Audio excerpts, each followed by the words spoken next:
manera de pensar del PMI y que de alguna forma también, decíamos, podamos aplicar esto que yo denomino PMIsmos a lo que son nuestros proyectos, ¿de acuerdo? Entonces, vamos a empezar con el primero y quizás esa escena, pues en algún momento les ha tocado ver o ser partícipe de ella, en donde pues llega el punto en el que ya tenemos muchos problemas, no sabemos qué hacer.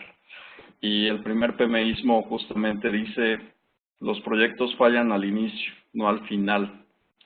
Y bueno, esta frase así tan corta tiene mucho significado. Y les pediría que traigan a su mente el ciclo de vida típico del proyecto. Recuerden que nosotros comenzamos con una fase de inicio, donde se elabora sobre todo el acta de constitución del proyecto, pero también se definen algunas otras cosas.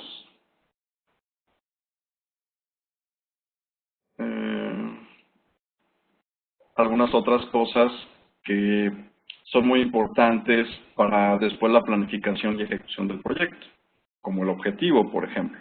Entonces, si tienen ya en su mente ese ciclo de vida típico, esta frase, en el fondo, lo que significa es que si nosotros no definimos bien el objetivo, que sea algo muy claro, específico, medible, alcanzable y que además sea comunicado, eso puede ser una causa por la que el proyecto fracasa. Otra podría ser no identificar a los interesados, no a todos, por ejemplo, o ignorar a algunos. Hay interesados que tienen mucha influencia o poder y que pues preferimos ignorarlos en lugar de incorporarlos para conocer precisamente sus necesidades y expectativas, y no solo de ellos, sino de todos. Así que pues otra causa por la cual los proyectos no son exitosos, pues es que precisamente no identificamos a los interesados, a otros los ignoramos, y no podemos hacer tampoco esa traducción de sus necesidades y expectativas en requisitos, es decir, en algo medible y comprobable.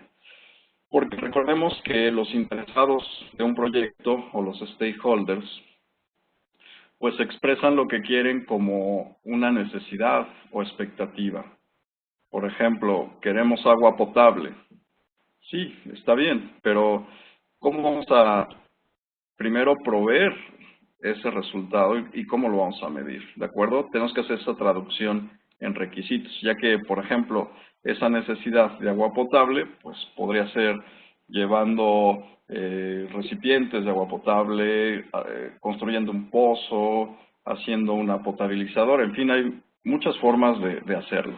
Entonces, es muy importante al inicio, justamente, identificar a los interesados, conocer sus necesidades y expectativas y traducirlas en requisitos. También esta frase tiene que ver con el hecho de que, pues, una vez que ya iniciamos y se define el objetivo, nos vamos directamente a la ejecución y nos olvidamos de planificar, que por ahí viene otro PMIsmo acerca de la planificación.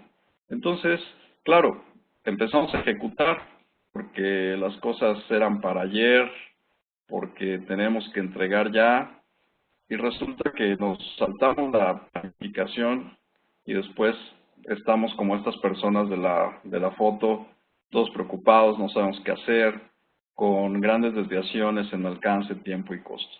Así que bueno, este es el primer PMIsmo que quiero presentarles. Los proyectos fallan al inicio, no al final. Lo que vemos después en la planificación y durante la ejecución, pues es el resultado de lo que dejamos de hacer cuando comenzamos.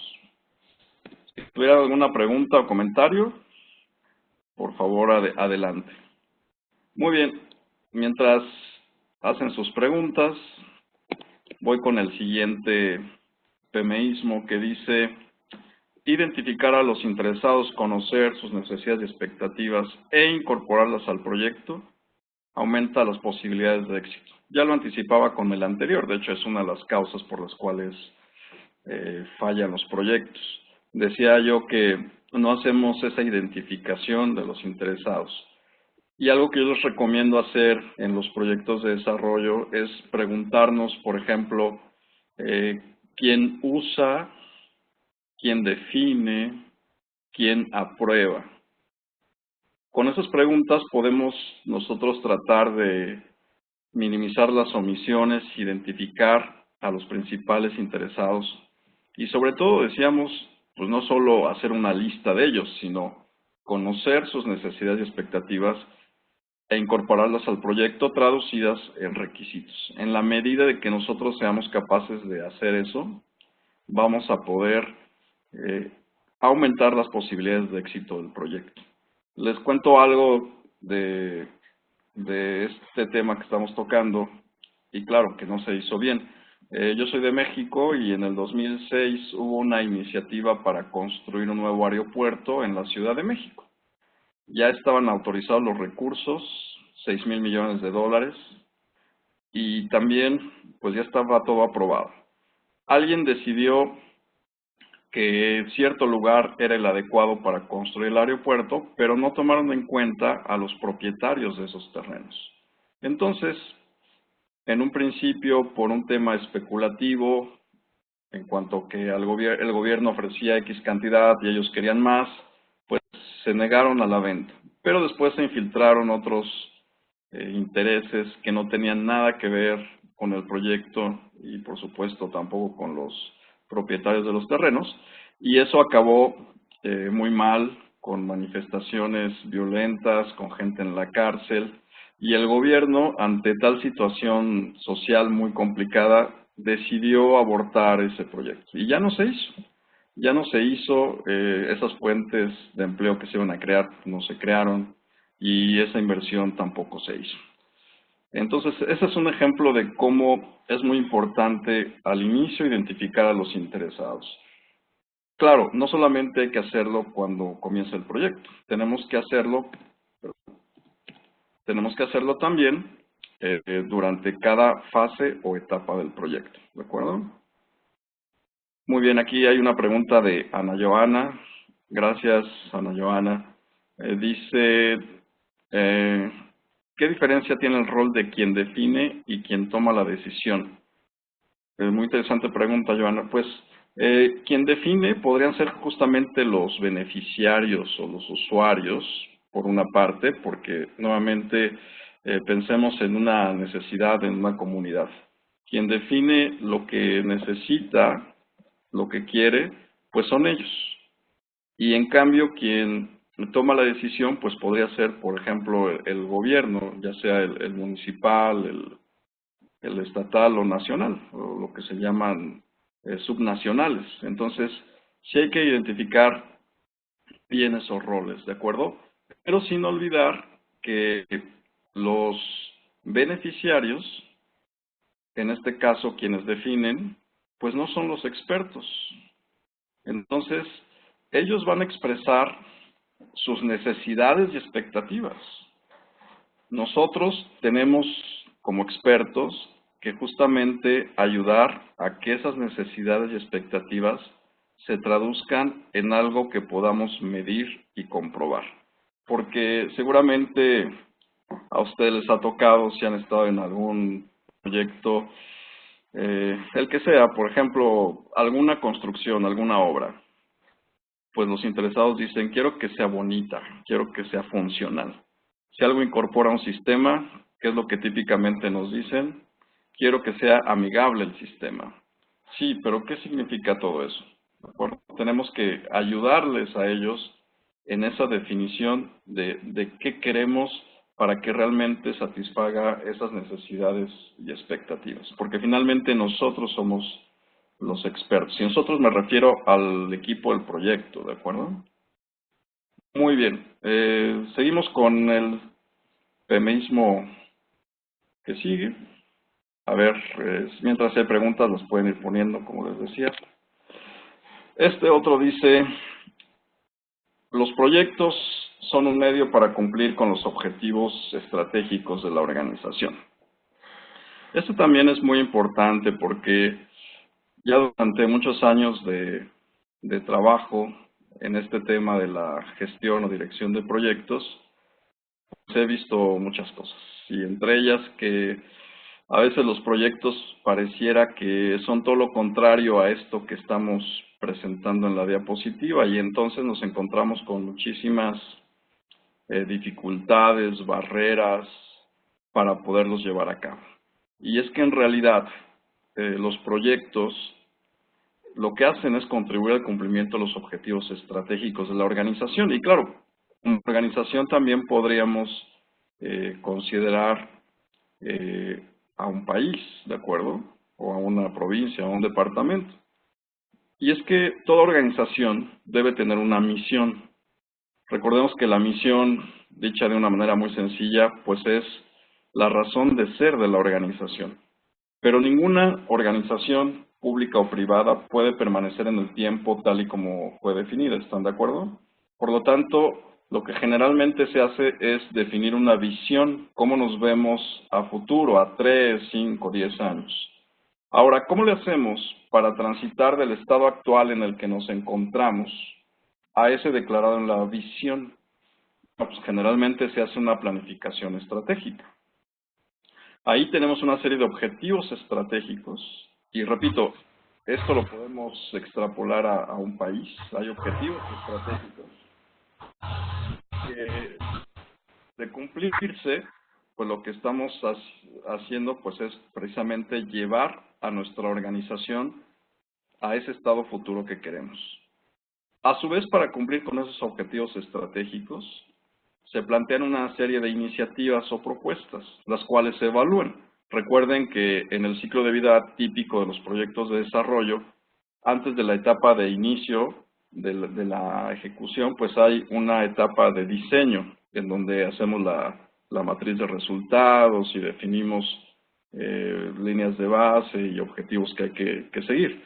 Bueno, pues precisamente esas iniciativas o propuestas surgen de estos objetivos estratégicos y al final, si el proyecto es exitoso, lo que estamos haciendo realmente es cumplir con ellos y como consecuencia llevar a nuestra organización o país a ese futuro deseado que queremos, ¿de acuerdo? Por eso, esa es la importancia que tienen los proyectos en toda organización. Y claro, si los altos directivos estuvieran conscientes de la importancia de esto, pues obviamente los proyectos tendrían menos dificultades, ¿de acuerdo? Hay una pregunta de Janitzio Piña que dice, a veces quien define es una persona, sea especialista o no, pero quien aprueba es otra, quizá el que lidera el proyecto o aprueba recursos.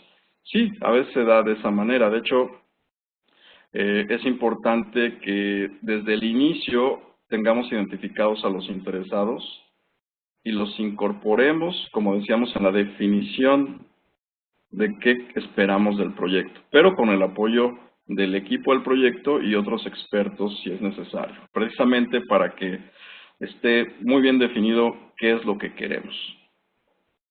Probablemente algunos de ustedes recordarán la película de Alicia en el País de las Maravillas, aquella escena donde Alicia viene por un solo camino y ese camino se divide. Ahí se encontró al gato rosado de gran sonrisa, el gato la saludó, ella se dio cuenta de que el gato hablaba y entonces aprovechó para preguntarle, gato, ¿qué camino debo seguir? El gato era muy sabio, así que le contestó con otra pregunta, ¿a dónde quieres ir? Y Alicia dijo, no sé a dónde quiera. Y entonces el gato le respondió, pues toma cualquier camino. Si no sabes a dónde quieres llegar, toma cualquier camino. Y eso no debe pasar en nuestros proyectos, sobre todo los de desarrollo, porque obviamente no vamos a obtener los beneficios para los cuales se lleva a cabo. Por eso es la importancia de definir lo mejor posible, ¿de acuerdo? Incluyendo a los principales interesados, a expertos y al propio equipo del proyecto. Muy bien, Juan Carlos Castro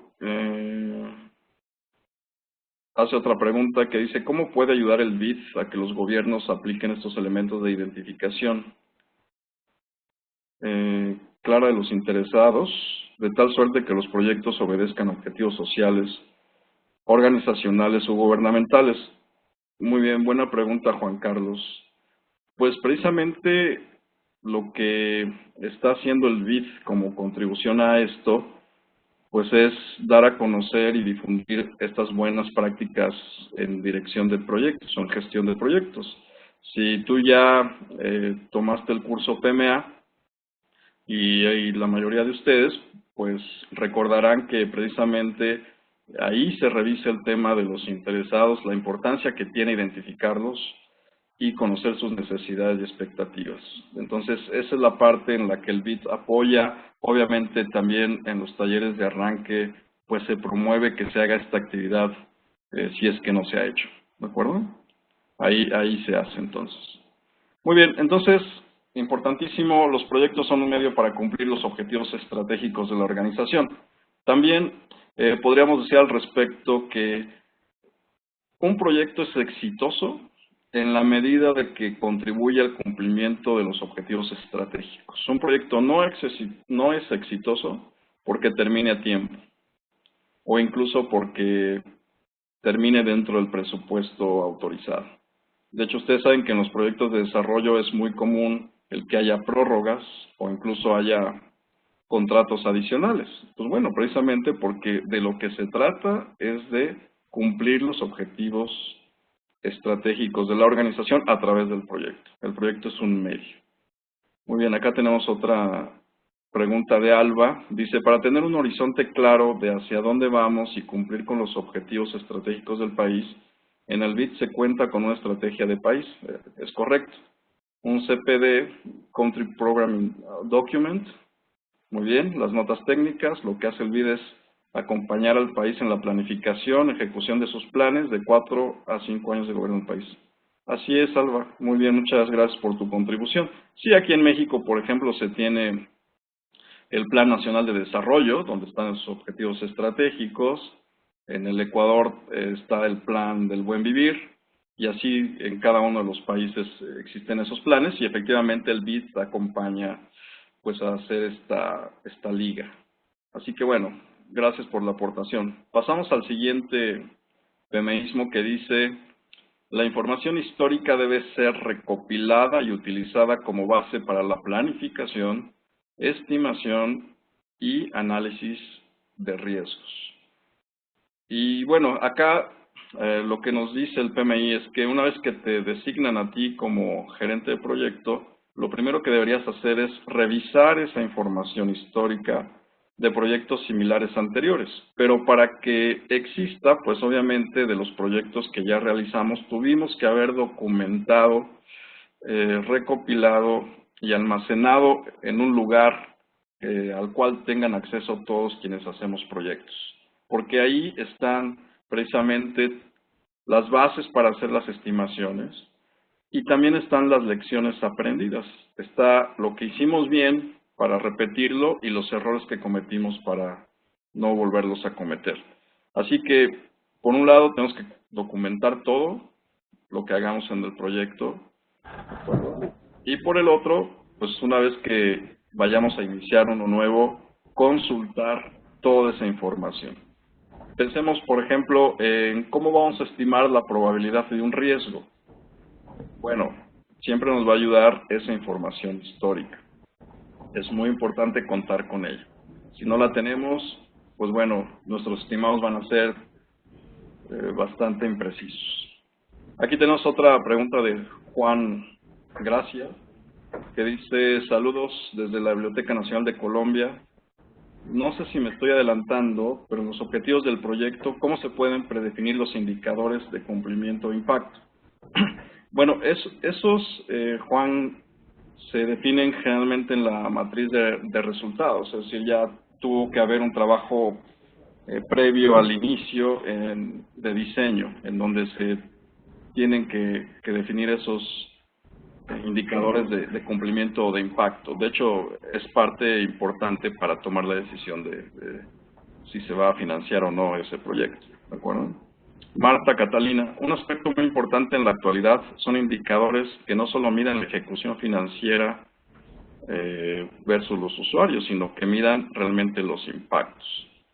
¿Hay alguna clave para construirlos? Bueno, eso nos da para toda una plática, Marta Catalina.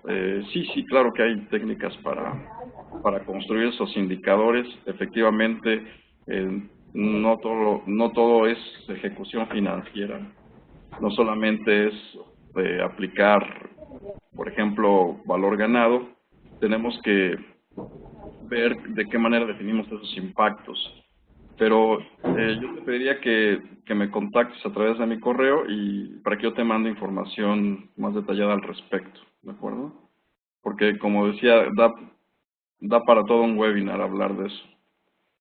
Así que bueno, volviendo a lo de la información histórica, decíamos, muy importante documentar, poner esa información no en una carpeta y después esa carpeta en el librero más lejano de la oficina, no, sino en un repositorio de información al cual todos quienes hacemos proyectos en la organización tengamos acceso, porque toda esa información va a ser base para los nuevos estimados y también para el análisis de riesgos.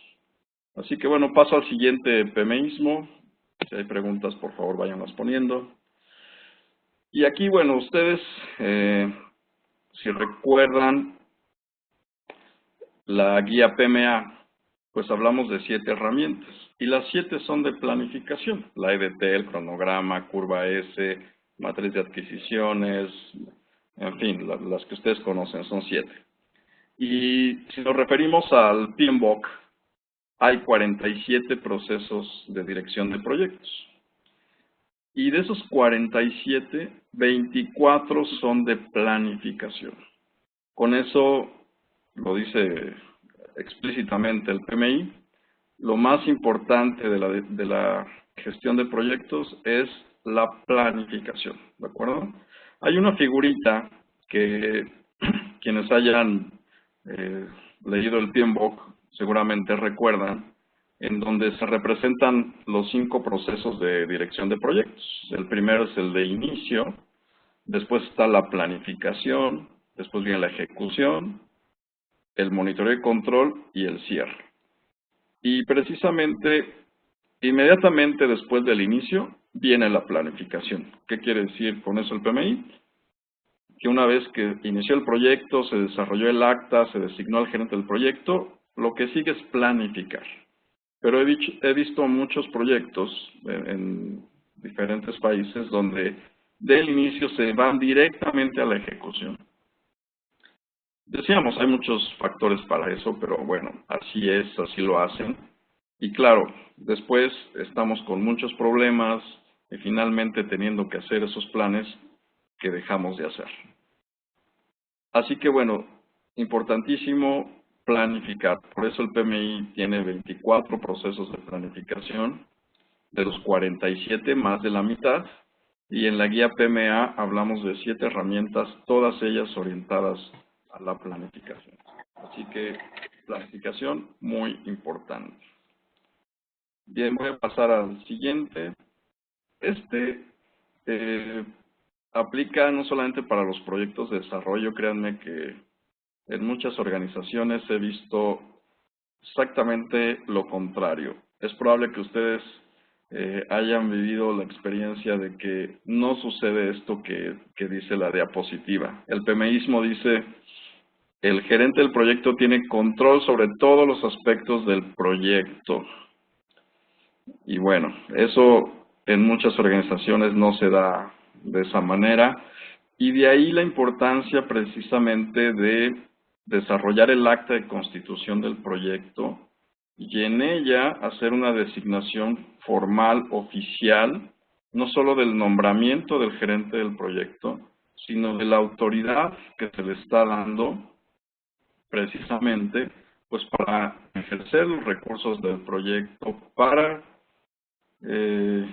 guiar a su equipo hacia el cumplimiento de los objetivos. La autoridad del director o del gerente del proyecto es fundamental para el éxito del mismo. Desafortunadamente, pues es común encontrarnos con todo lo opuesto. Gerentes de proyectos sin autoridad, solo con la responsabilidad, pero ninguna facultad para tomar ninguna decisión.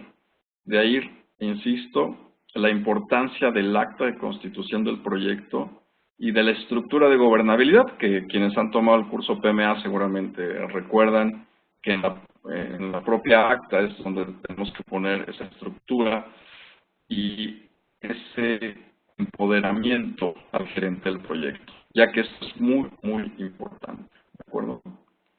Voy a pasar al siguiente PMIsmo.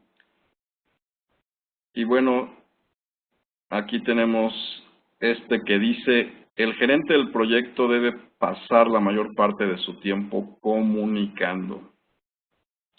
Y este también pues es muy, muy importante porque lo que he visto en la práctica es que los gerentes del proyecto tienen actividades específicas que tienen que hacer, los absorbe la tarea de monitorear y controlar, por decir algo, y entonces están microadministrando, están en muchos detalles y a veces se pierde de vista precisamente qué esperamos del proyecto, hacia dónde vamos.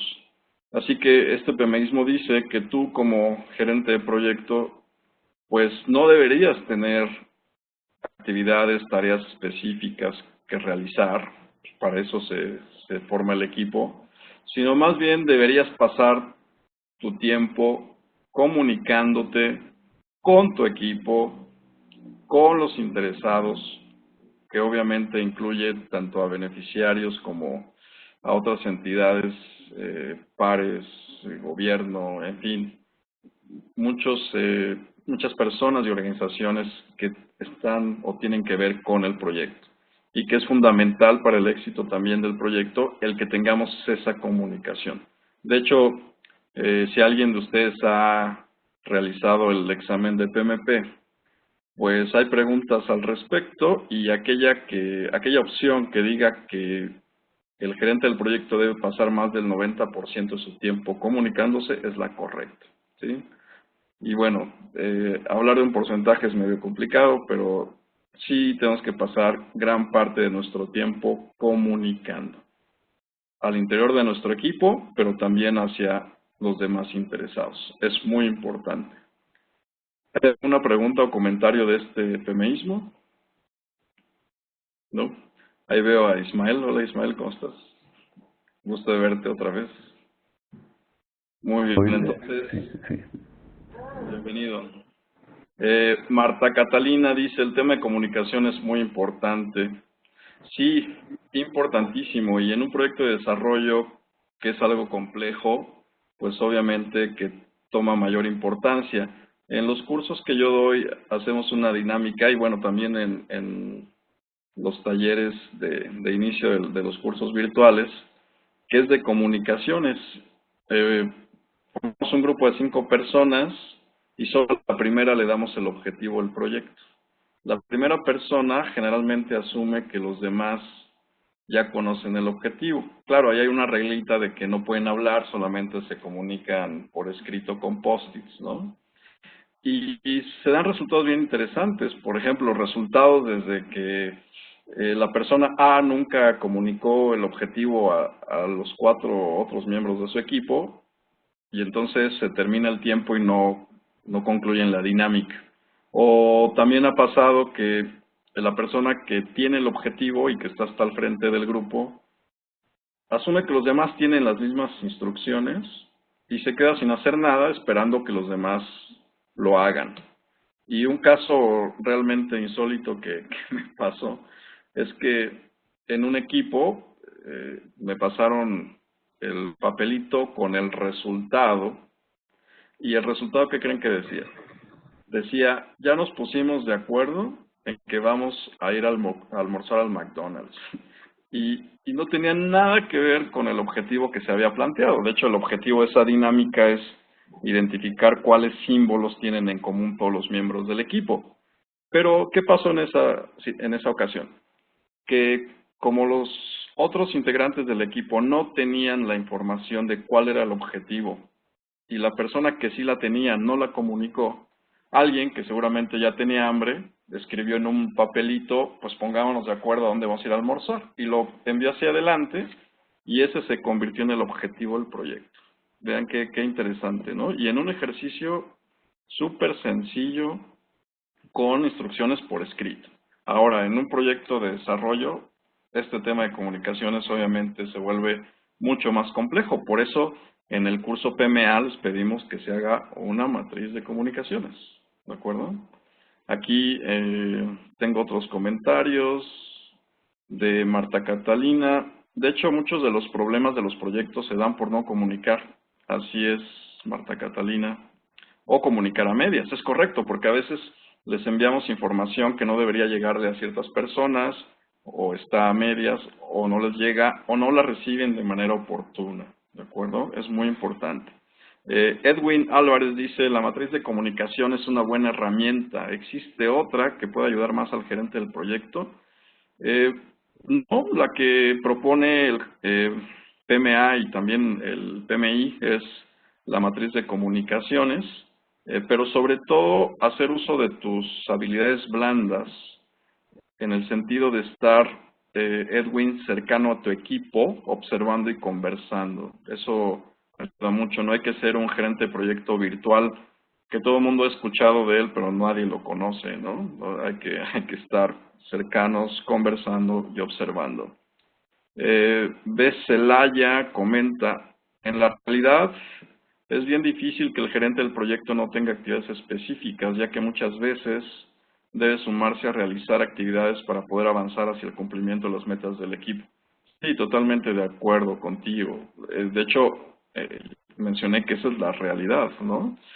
Lo ideal es que no tuviéramos esas actividades específicas y que realmente la mayor parte de nuestro tiempo pasáramos comunicando.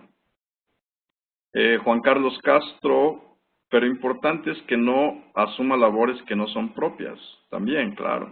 Acá exponemos el concepto de gestión, en el cual muchas veces vemos los directivos realizando las labores de los otros miembros del equipo. Sí, así es. También podríamos hablar del tema de delegar.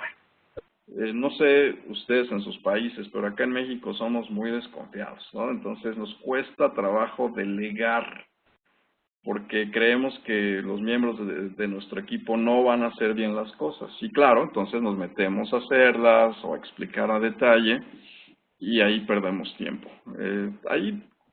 Recuerden que en el curso también hablamos de temas de las teorías motivacionales y de que deberíamos incorporar a nuestro equipo personas del tipo Y o Y que decía McGregor, ¿no? Que son autodirigidos, autocontrolados y que solo hay que decirles cuál es su responsabilidad y listo, no nos tenemos que meter en nada con ellos. Pero bueno, la realidad es que no siempre tenemos tampoco esas personas, ¿no? Germán Forero dice, el webinar anterior con Adriana Salomón pudimos ver algunos elementos importantes de comunicación de proyectos y el papel del gerente. Así es, sí. Adriana abordó ese tema con más detalle la semana pasada. Sí, la semana pasada. Belinda Ramírez, perdón. Ah, Belinda, gracias. Becelaya es Belinda. Hola, Belinda. Sí, tienes toda la razón, Belinda. Muy bien, entonces vamos a pasar al siguiente PMismo y bienvenida a sus preguntas. A ver, el siguiente dice, el gerente del proyecto y su equipo deben ser proactivos para detectar problemas de forma temprana y oportuna, anticiparse a los cambios, identificar, prevenir problemas, etcétera. Efectivamente, pues esto es algo que refleja muy bien la filosofía PMI y PMA. Siempre debemos ser proactivos. De ahí nuevamente la importancia de la planificación. El estar siempre preparados ante lo que venga. Claro que decíamos que si seguimos una buena definición desde el inicio de qué queremos, pues vamos a tener menos cambios, pero los cambios son algo inherente a los proyectos. Recordemos la definición de proyecto. Es un esfuerzo temporal que se lleva a cabo para crear un producto, servicio o resultado único. Es la primera vez que lo hacemos. Entonces, por más que se planifique, pues tampoco tenemos una bola de cristal para ver el futuro, ¿cierto? Así que va a haber cambios, pero lo importante es anticiparnos a ellos. ¿Cómo qué? Pues otra vez, Por ejemplo, identificar a los interesados, no ignorarlos, no omitir a algunos y conocer sus necesidades y expectativas e incorporarlas al proyecto. Imagínense que nuestro proyecto ya está ejecutándose y de repente surge por ahí un interesado clave. Pues seguramente que va a haber cambios y cambios cuyo impacto puede ser muy considerable. Así que tratemos de anticiparnos. Y lo mismo aplica, decíamos, para identificar riesgos, prevenir problemas. Entonces, así como tip, por si alguien quiere hacer el examen de certificación de PMP en algún momento, siempre elijan la respuesta que implique ser proactivo. ¿De acuerdo? El prevenir, siempre prevenir. Y por ejemplo, en el tema de riesgos, pues bueno, ahí, ¿qué decimos? Por lo menos en México también, siempre decimos esto no va a suceder, planificamos de manera muy optimista, nunca ha pasado, y entonces no hacemos nada al respecto, ¿no? No, siempre hay que estar preparados, ¿de acuerdo? Bueno, voy a pasar al siguiente PMismo, este también súper importante. Dice, las estimaciones de tiempo, costo y recursos deben ser hechas por las personas que realizarán el trabajo. Y yo siempre pongo el ejemplo. Imaginen que vamos a remodelar la oficina en la que están. Y vamos a poner una alfombra y vamos a pintar de otro color las paredes. ¿Quién debería estimar cuánta pintura vamos a necesitar? ¿Cuánto tiempo nos va a llevar pintar las paredes? Pues el pintor, no el director del proyecto, ¿de acuerdo? Porque el pintor es el que va a hacer el trabajo. Claro que, complementando este PMismo que está aquí, tú como gerente de proyecto tienes que revisar la congruencia de esos estimados. Porque, ¿qué tal que si son 50 metros cuadrados de paredes y el pintor nos dice, pues eso me va a llevar 3 semanas, necesito 2 ayudantes, y nos empieza a dar una lista así muy larga de materiales? Pues, digo, el sentido común nos diría que ese tiempo es demasiado, ¿estamos de acuerdo? Entonces, sí, es muy importante que quien va a realizar el trabajo haga esos estimados, pero nuestra responsabilidad como gerentes de proyecto es revisar la congruencia de los mismos. Y además, generalmente, pues hay plazos que cumplir, presupuestos que respetar. Entonces también tendríamos que hacer los ajustes necesarios a esos estimados para cumplir precisamente con eso. Belinda pregunta o comenta, la identificación de los riesgos es muy importante para poder hacerle frente y mitigarlos al momento que se presenten. Nos ayudan a anticiparnos y a estar preparados para que no nos agarren manos arriba. Así es, Belinda. Totalmente de acuerdo contigo. Así que bueno, Edwin dice, en la realidad se ajusta los costos a los presupuestos ya establecidos. Bueno, puede ser, sí.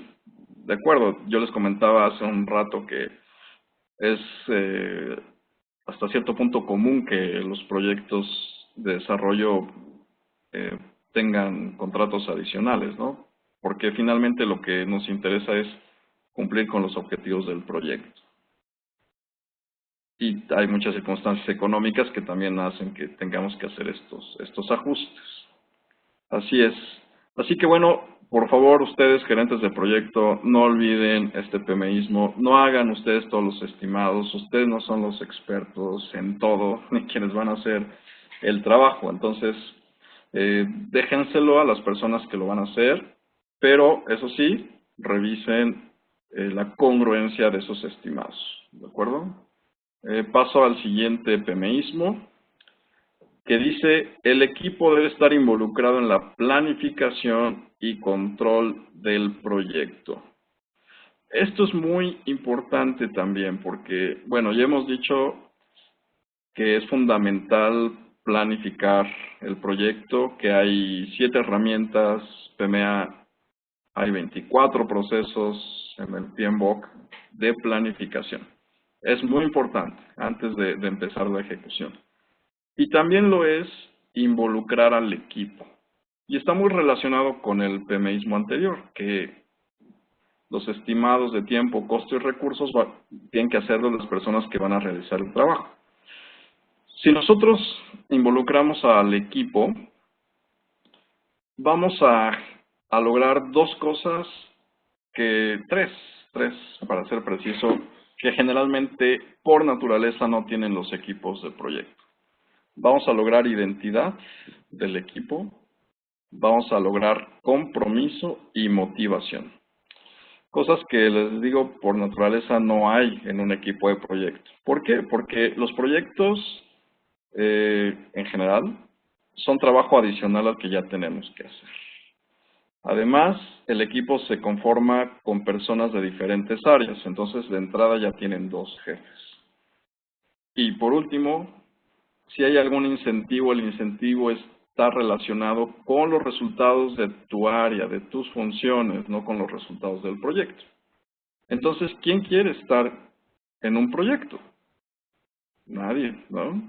Yo me acuerdo de un caso acá de un centro de investigación con el cual he trabajado ya desde hace años, en donde la posición más común era jefe de proyecto. Pero resulta que revisando pues la estructura de puestos de la organización, no existía esa posición. Y no solo no existía, tampoco había un tabulador que dijera cuánto tenía que ganar. Así que eran honoríficos los nombramientos, ¿no? Pero ahora imaginen este escenario. Se firma un contrato con Petróleos Mexicanos, te tienes que ir una semana cada mes a una plataforma en medio del Golfo de México, dejas de ver a tu familia, comes, duermes ahí, y cuando regresas con tu comprobación de gastos te dicen el recibo que te dio el establecimiento en la plataforma no cumple con los requisitos fiscales y no te lo podemos pagar. Y en cambio ves a compañeros que no son jefes de proyecto y que se quedaron ese tiempo en su cubículo escribiendo sobre lo que sea. Pues obviamente nadie quiere ser jefe de proyecto, o nadie quería en esa situación, ¿no? Por eso es muy importante involucrar al equipo en la planificación y control, para generar identidad, compromiso y motivación. Y es que tampoco es lo mismo que a cada quien le digas lo que tiene que hacer, a que hayan participado en definir qué hacer y cómo hacerlo.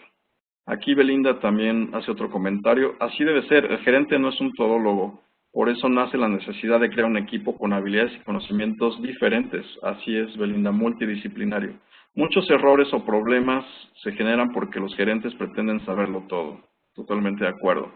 Frank pregunta, ¿hay casos en el equipo que ejecuta, no es el que planificó?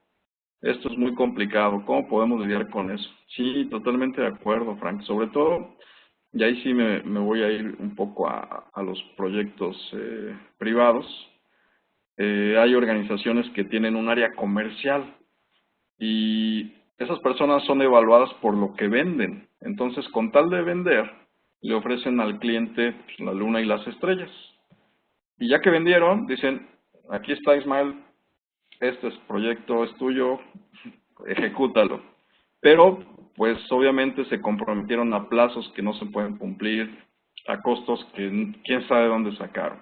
Por eso, el PMI recomienda que tú como gerente de proyecto, Frank, te involucres desde el inicio, desde que se está definiendo el proyecto. No ya que se definió y autorizó, no. Desde el inicio y, claro, en la planificación. Eso es muy, muy importante. Por supuesto que tiene que ver las prácticas de cada organización, pero aquí estamos hablando de lo que debería ser, ¿de acuerdo? Edwin, no todo el tiempo los miembros del equipo son los que van a trabajar en el proyecto. Esto dependerá del tipo de proyecto y de su expertise. Sí, claro, pero igual siempre, aunque no participen de tiempo completo, hay que involucrarlos en la planificación y en el control, ¿de acuerdo? Eso es muy importante. Bueno, voy a pasar al siguiente, que dice, la EDT es la herramienta más poderosa de la planificación y se debe utilizar en cada proyecto. Y bueno, eso lo enfatizamos también en el curso PMA, porque la EDT, además de definir el alcance, es la base de todos los estimados de tiempo, costo y recursos. Entonces, Si el proyecto no cuenta con una EDT, ¿cómo vamos a hacer los demás estimados? O los vamos a hacer, pero no van a estar correctos, ¿de acuerdo? Entonces, siempre debe haber una EDT. No es una buena práctica abrir la computadora, el Microsoft Project y empezar a escribir actividades y duraciones, precedencias. No, tenemos que hacer la EDT primero.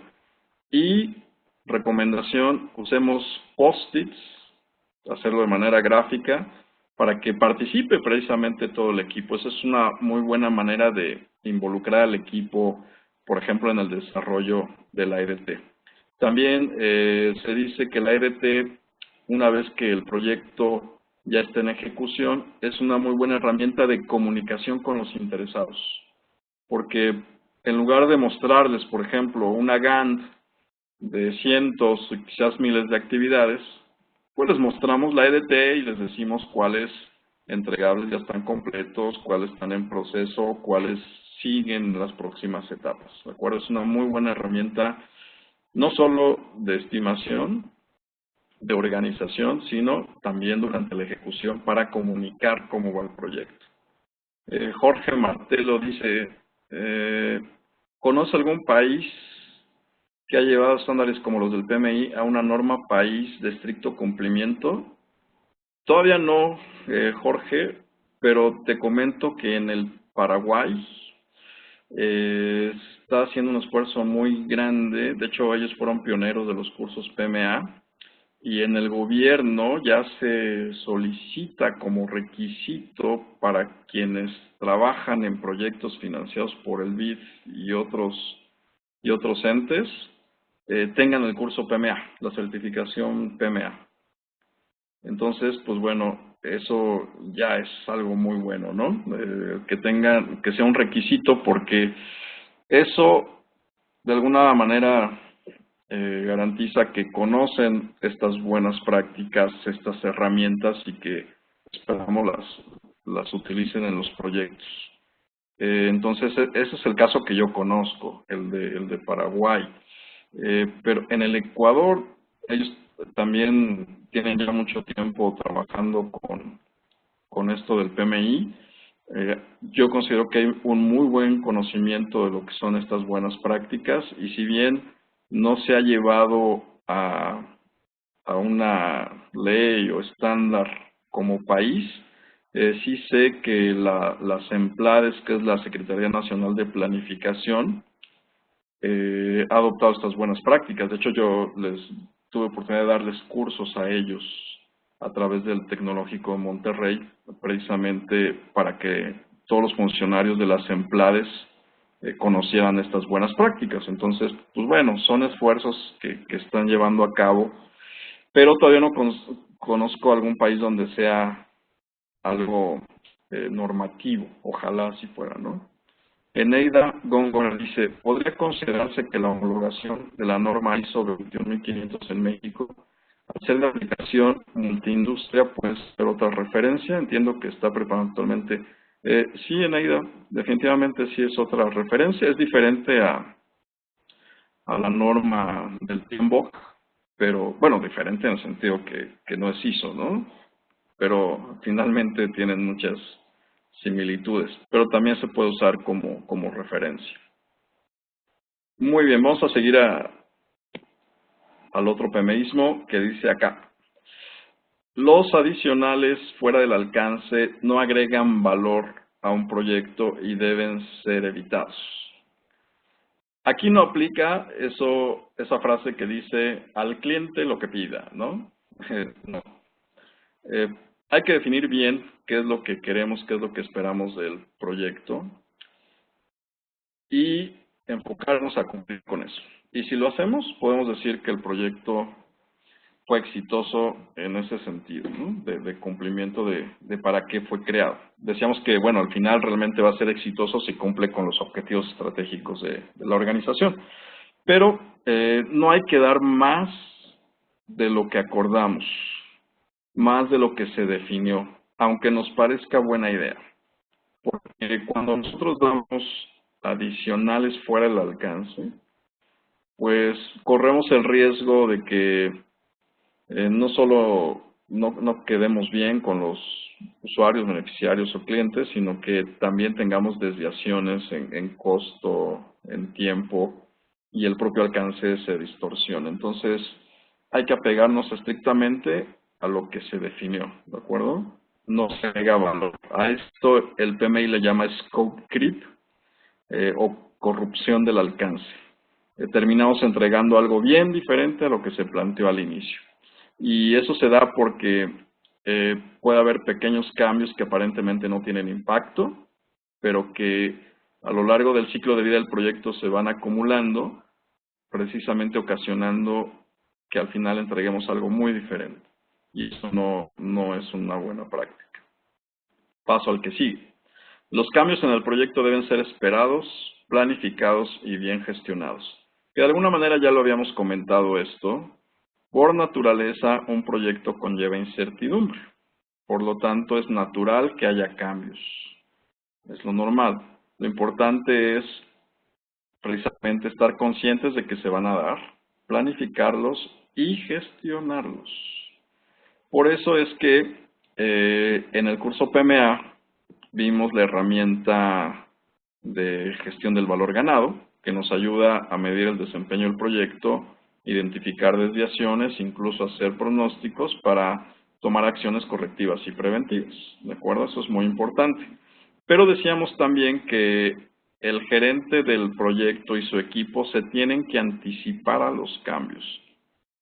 No solo esperar a que se den, o sea, debemos esperarlos, o sea, se van a dar, pero también anticiparnos. Y ya comentábamos una forma de hacerlo, identificando a los interesados, conociendo sus necesidades y expectativas e incorporarlas al proyecto, definir bien el objetivo en términos SMART y hacer una buena planificación, ¿de acuerdo? Si hacemos eso, va a haber cambios, ¿sí? Pero van a ser menos. Belinda, comparto algo que nos sucedió en nuestro proyecto. Hicimos más de lo planificado y nos calificaron mal, porque eso quiso decir que no planificamos bien. Sí, Belinda, muchas gracias por el ejemplo. Efectivamente, no tenemos que dar más de lo que acordamos y de lo que se planificó, ¿de acuerdo?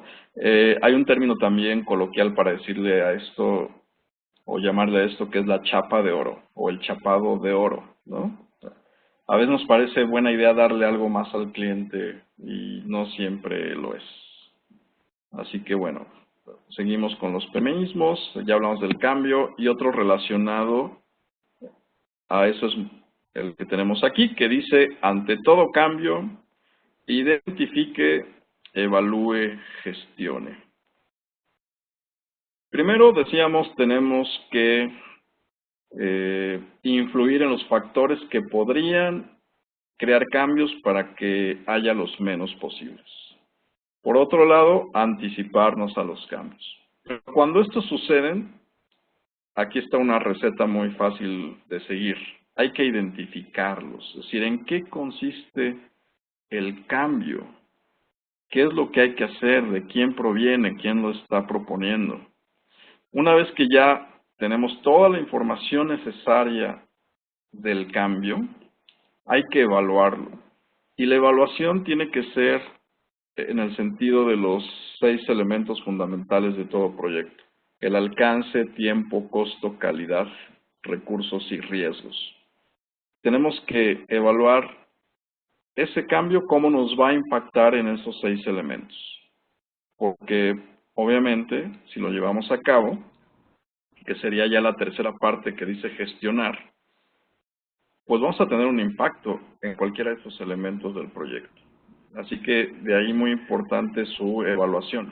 Recuerden que en el acta de constitución del proyecto está la estructura de gobernabilidad y también cómo se van a controlar los cambios, ¿de acuerdo? Y ahí tenemos que establecer esto de identificarlo, evaluarlo y gestionarlo. Gestionar, pues, puede ser hacer una solicitud de cambio, enviarla a un comité de cambios, claro, dependiendo del tipo de cambio, analizar el impacto y autorizarlo o rechazarlo. Y también muy importante, documentar todo esto, ¿de acuerdo? Es muy importante documentar porque pasa a ser parte de nuestra información histórica y lecciones aprendidas.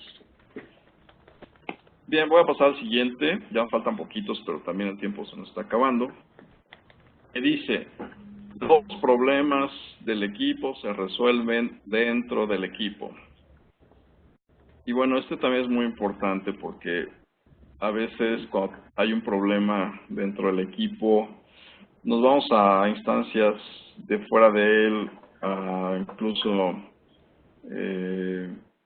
alta dirección de la organización, lo que es peor con los beneficiarios o clientes, que eso no debería ser, debería ser el último recurso. Aquí en México tenemos un dicho que dice, y que es muy común en otros países, Estoy viendo un webinar de... que alguien tiene su micro. Ay, yo dije, ¿eso está serio? ¿Me estás asustando? Dije, ¿estás bien? Ya, gracias. Les decía que hay un dicho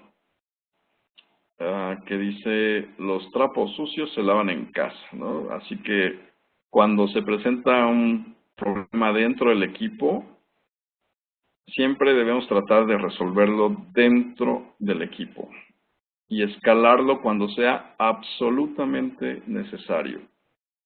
Pero antes de haber agotado todas las posibilidades de haberlo solucionado dentro. De hecho, el PMI en el PMBOK, en la sección 9.4, que es el proceso dirigir al equipo del proyecto, nos habla de 5 técnicas de resolución de conflictos. Porque es un hecho que se van a dar en un equipo de proyecto, ¿de acuerdo? Incluso ya ha habido webinars al respecto, así que no voy a profundizar en el tema, pero siempre hay conflictos y hay que tratar de resolverlos dentro del equipo. Voy a pasar al siguiente PMIsmo que está relacionado, que dice, la matriz de responsabilidades mejora la comunicación y reduce el conflicto. Recuerden que la matriz de responsabilidades que hacemos en el curso PMA, lo que hace es ligar el trabajo que hay que hacer, que está en la EDT, en forma de entregables, con el equipo del proyecto. En esa matriz, pues, como su nombre lo dice, asignamos responsabilidades y otros roles para que nos quede muy claro quién es responsable de qué. Y si eso está claro, pues entonces aplica este PMIsmo que dice que la matriz de responsabilidades mejora la comunicación y reduce el conflicto. De ahí la importancia de hacerla. Voy a pasar al siguiente, que dice, el gerente del proyecto es responsable de la calidad global del proyecto. Los miembros del equipo son responsables de la calidad de los entregables. Y esto está relacionado con el anterior porque he visto en muchos lugares que empezamos a hacer la matriz de responsabilidades y toda la responsabilidad se la asignamos al gerente del proyecto, ¿no? La responsabilidad de los entregables, eso es típico. Pues no debe ser así, porque ya decíamos por un lado que tú como gerente de proyecto tienes que pasar la mayor parte de tu tiempo comunicándote, para empezar. Y además, hablando de calidad, tú eres el responsable de la calidad global del proyecto. Ya, alguien tenía musiquita por ahí. Eres responsable de la calidad global del proyecto. En cambio, los miembros del equipo son responsables de la calidad de los entregables. Así que cuando hagamos la matriz de responsabilidades, pues asignemos justamente la responsabilidad de los entregables a los miembros del equipo, no a ti como gerente. Tú eres gerente, pero tú eres responsable de todo, ¿de acuerdo? ¿Qué va a pasar al que sigue? No, ya será el último. Muy bien, pues sí, era el último, así que pues con eso terminamos los PMIsmos, así le digo yo, a esta forma de pensar del PMI y cómo pues podemos aplicarla a nuestros proyectos de desarrollo. Gracias por sus ejemplos, muy ilustrativos y definitivamente enriquecieron esto que tuvimos oportunidad de comentar aquí. Así que, pues bueno, yo les agradezco mucho su tiempo y su atención. Y si hay más preguntas, con mucho gusto las respondemos.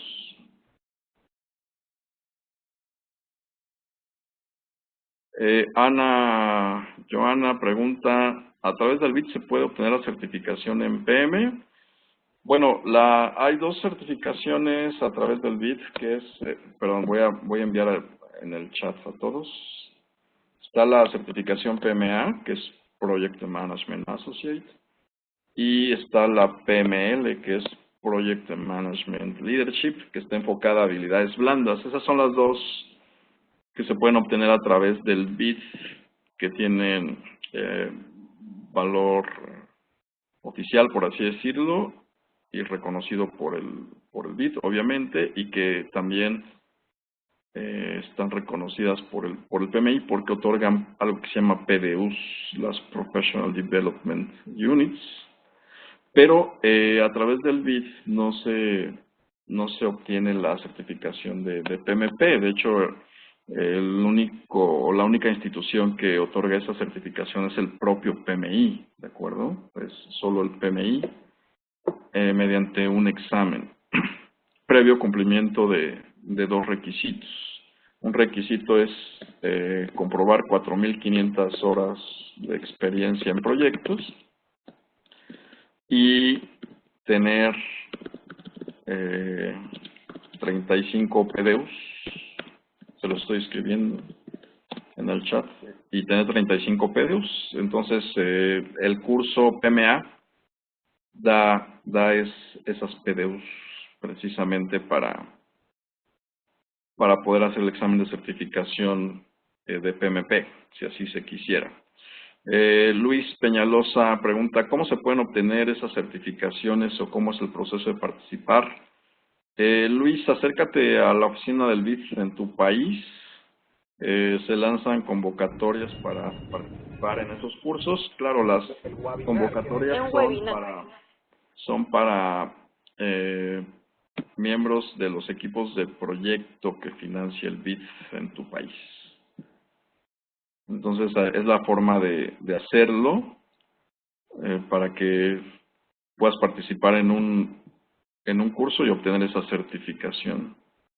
Creo que la reforma aumentó a 6.000 horas el requisito.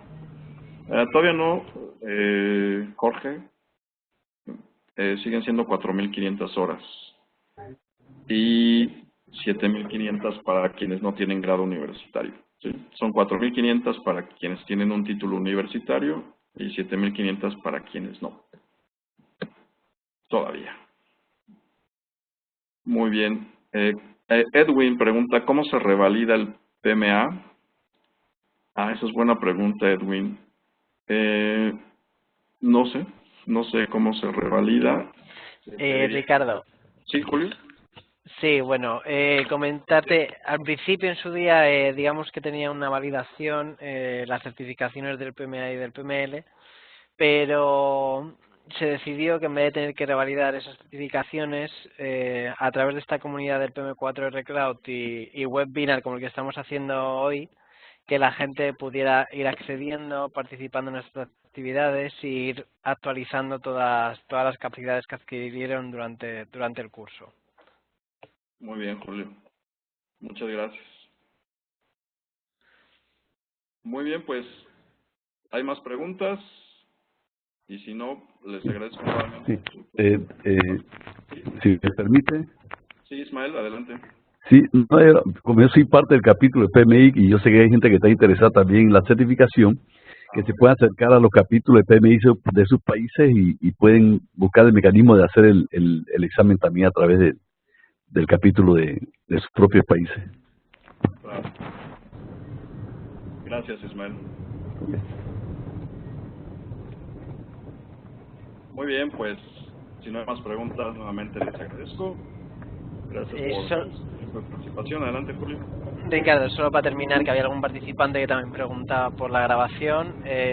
Sí, el webinar ha sido grabado y a partir de mañana podrán hacer la grabación a través del PM4R Cloud. Muy bien, muchas gracias. Por nuestra parte nada más, Ricardo. Como siempre, agradecerte el tiempo y a todos los asistentes lo mismo. Agradecer el tiempo en la asistencia a este webinar Y bueno, como saben, les seguiremos informando de otras actividades. El próximo webinar que tenemos es el próximo 11 de agosto y al igual que les hemos informado de este webinar, les estaremos enviando información. Muy bien.